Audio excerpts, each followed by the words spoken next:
So toilet training goes hand in hand with this. Okay.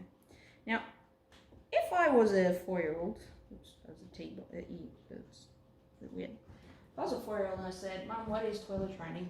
How would you explain that regarding a dog? What is toilet training?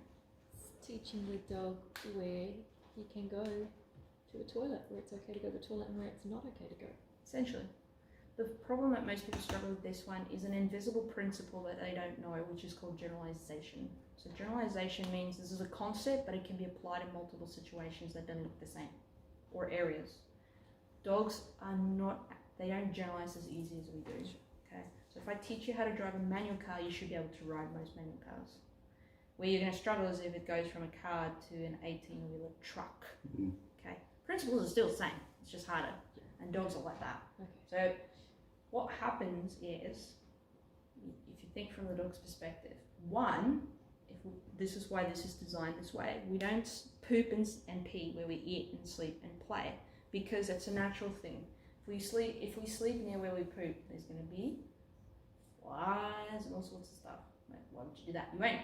Generally in nature, you won't always eat where you sleep because that attracts predators. But they don't need to worry about that because we're not going to steal their food, I don't think, unless you really want to kibble, but okay. So that's why they're designed. But let's pretend this was this area. Okay, that means he can eat in the kitchen, sleep in the room over here, and poop over there in that corner. Yeah. According to him. Yeah. So we teach them inside, when you go over a threshold, a door, under a roof, don't do it there.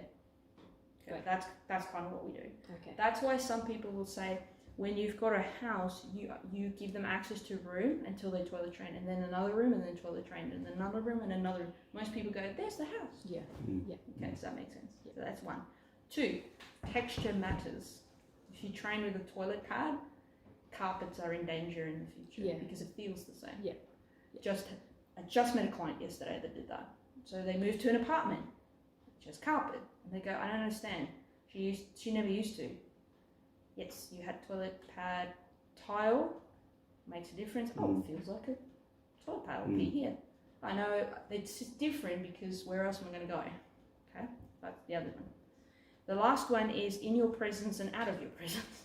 This is when, if accidents happen and you catch them in the act, there's some things you can do and some things you don't. I've been experimenting with a couple of different things, and it depends on what you like to do and what you don't like to do. Okay.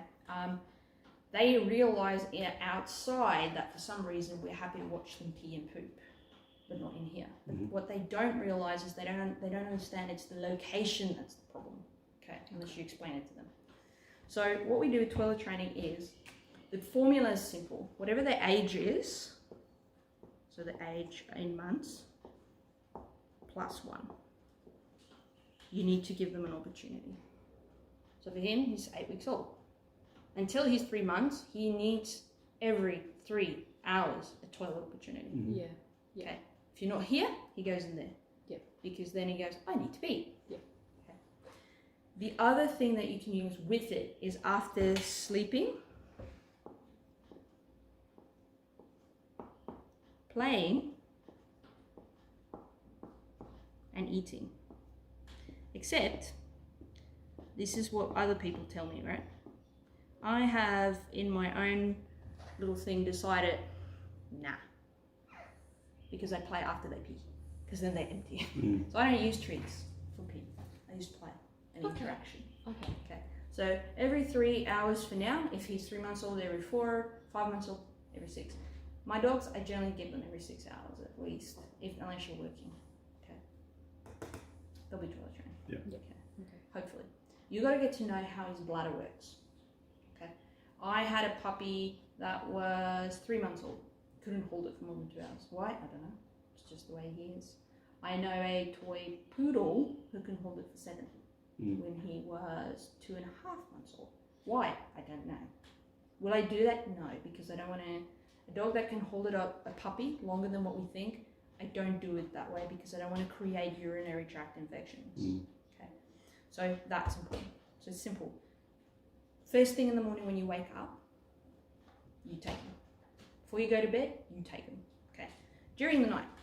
I love this one. So, 2 months of age, I take him out at 12 o'clock at night. It's 24, 24, because I'm a, what do you call it, like analogical 24 hours, 000, whatever it is. Military time. Yes, that one. If they're 3 months old, I take them out 1 o'clock. If they're 4 months old, remember you got to be nice. I think that's an opposite. It's not like a 4. Anyway, you understand. following. Yeah, We okay. Oh, good. This is what happens when you're dyslexic. It's like it doesn't work in my brain. Right. Yeah, that's what I do. By 5 months, they should be. They should be able to sleep through the night. Okay. Should. Okay, yeah. I still do that. Okay, sometimes I'll wake up and I'll go, "Come on, we gotta pee," and they go, "No," and I'm like, "Yeah," because if my puppy goes, "But I don't want to come up," what time are they gonna wake you up? 5. Mm. Yeah. So I'm like, you take them You out, do it now. and Yeah. I'm gonna show you how to do it. This is the Okay. difference. Okay. I love this part because people are fun. Because I did the same dumb stuff. Okay, so that's why. Okay, so in the morning I wake up.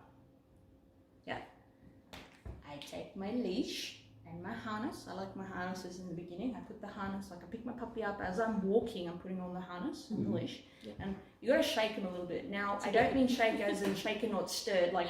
Yeah. As you're walking, you're moving. Okay, what will happen is as they move, the bladder inside will move and go to the brain and say, "I think we're full." Okay, when you come outside, right now, if you do want a dog to go to the same area, go to the same area. I got lazy halfway through, yeah, because it was cold.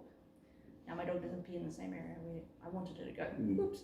So I take them, I put them down, and then I stand on the leash. Okay. Okay, sure. Yep. Because Yep. this is what people do. They open the door and they throw the puppy out and they close the door. Yeah. Okay. Okay. You don't know what they're doing. Yeah. So they might go, "I need to pee. Ooh, what's that smell?" And Yeah. start to explore. And then Yeah. 10 minutes later, because you're not watching them, right? Mm. You assume they pee. You let them in. 15 minutes later, they go, "I need to pee." And they pee. In the pit, Mm. yeah. Yeah. Okay. So we've given him the whole grassed area, but we could turn it into just this area of Sure. the grass as we go. Absolutely. Yeah. Pee. They'll always pee where they peed. Not I've poop, noticed that. Yeah. but yeah. not poop. Yeah. Okay, so if they poop here, and you don't pick it up, and they poop here, and you don't pick it up, and they poop here, and then you don't pick it up, they'll start pooping. Yeah. You need to remove poop ASAP. Yeah. Okay, if you want it to be in that area. Yeah. Yeah. Learn from my mistake I there. have noticed that because we do remove the poop pretty much straight, except at night time. Yeah. And in the morning, That's obviously. fair. Yeah.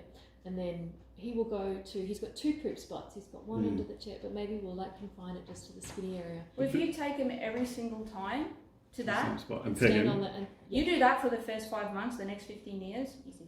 yeah. Yeah. Okay. Because we've been taking him on the lead, but we've been put him on the grass and then letting the lead run, or holding it but walking with him. So what was it called? Posting. Yeah. Posting. My Some- biggest issue that I've got at the moment, I can't move a lot. It's not just this. I've got lots of broken ribs up here, so I can't climb up onto the area. And stuff. So I've just been, because it's been me home with him while Kat's at work. I can't drive for another 3 or Yeah. 4 weeks. So I've just sort of been scooping him up, putting him on the thing. But what you're saying is if I just stand on the edge of the grass, hold him with the leash, he's got that area to explore, and that's it. And that'll be just as and as if we fun. choose the skinny area of Choose the grass, skinny area. this side of the And that's Yeah. why I said you need to adjust to you. Yeah, Right, because yeah, you're injured at the Yeah, moment. yeah. I mean, that'd be weird for me to go, "No, you need yeah. You have to climb. you need to climb." Well, it's just because his access is actually the stairs up there. So Kat will take him, show him how to get up, which she does now. That's he gets fine. up the stairs, whereas I've actually just got to walk with him, place him. So it's a bit tricky, but he'll still associate that Eventually area. he'll go, "Oh, GPS." Yeah, he'll Right, figure it so a out. Yeah, combination between the two of you is fine. yeah, okay. Because eventually he'll go out through the doggy door. You hope. Yeah, Yes, that's that's Yeah, yeah. I mean, we had a Japanese Spitz before, and he was Good. beautifully trained. By you? Well, you had him for the first 6 months of his Yeah, life. yeah. I met Kat 6 months into it. Yeah. He's awake now. Should we take him to the potty now that he's woken up from his nap? We normally would take him straight away if he I wakes would up. take him now. Yeah. It's quite. Oh yes. Yeah, we don't let him out when That breaks my son's heart, doesn't he? Yeah, he gets really